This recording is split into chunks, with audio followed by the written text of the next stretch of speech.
spiky bits. Alright, so we're back with a video unboxing slash review of the new Space Marine kits, and this video we're going to look at the Centurions as well as the limited edition quote-unquote combi box with the Clusium box set, the only way to get the plastic chaplain, and also the new AA Stalker tank, which is very cool looking. I think it was kind of, I like what they're doing there. Anyway, so let's take a look at the Centurions. These things have definitely been debated to death on the internet. Oh, there's the ones that I guess got leaked the first time. So the assault versions there. I forget what the price point is on these, but obviously it's not pleasant. So it looks like each one is its very own, like, kind of self-contained sprue or self-contained figure here. So as you can see from this, there's a ton of different options and things like that. I'll try to pick out some for you to see. Obviously the shoulder pads here. Then you've got the set arms. They're kind of set a certain way depending on which version of the guy you're getting. Then you've got the legs, which are actually Space Marine legs, kind of like in there, kind of encased. It's basically a Space Marine in power armor driving a suit. Okay, sure.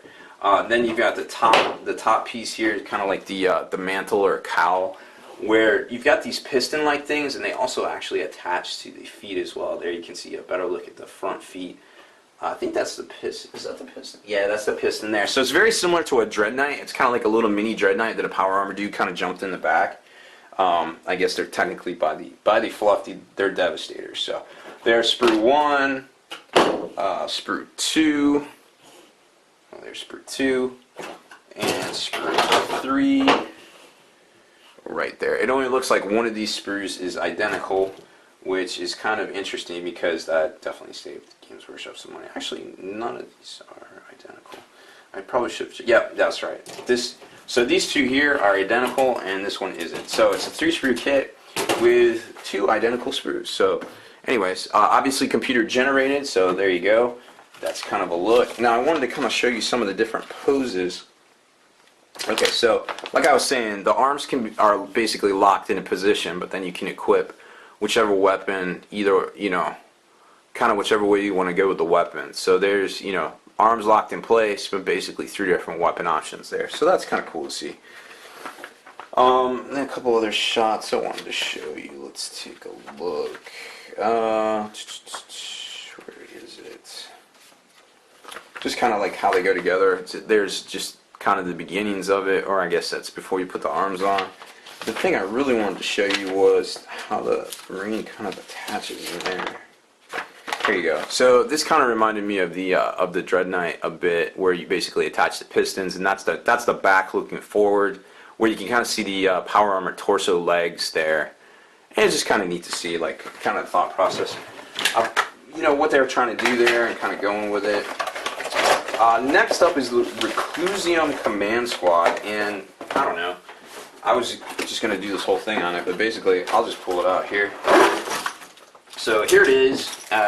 You should probably by now already know kind of what comes in here. You get a Razorback, you get a Command Squad, as well as this special, quote-unquote, air quotes, Chaplain model, which is basically just a sprue right here, which his buddies, the HQ guys, sell for $30 each, so I'm not sure if that makes this worth it.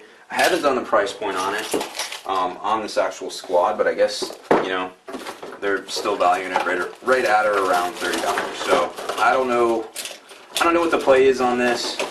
I'm just trying to, I'm going to try to focus more on the models and not like the politics behind what's priced, but I'm definitely going to let you know. Hey, this is this much and this is this much because, well, that's just fair. Alright, so next up is the Stalker tank. There it is right there. A lot of people wondered if this was, if it was the normal Rhino, if they recut the Rhino. Obviously, they didn't recut the Rhino because why do you got to reinvent the wheel? That kit's been around for about 10 years now. And it's a great kit, so it didn't need to change it. So they just basically added in this sprue here. Let me zoom out a little bit for you. So they basically just added in this extra sprue, kind of like the Vindicator, kind of like the Razorback, just, but obviously computer generated with those were not. If you've seen this kit at all, or a picture of the model, you definitely kind of know what's going on with the side here. It's got these little foot pads that kind of like shoot into the ground to provide better stability. Then you've got 2 different turret options. This is the Sky Spear launcher, which goes in this. Basically, they both fit into this, depending on what you do. But this is the Sky Spear assembly here. And then you've got the, I believe it's called the Storm Cannon, which is the 2 independent tracking weapons, which are also, you know, anti-air basically.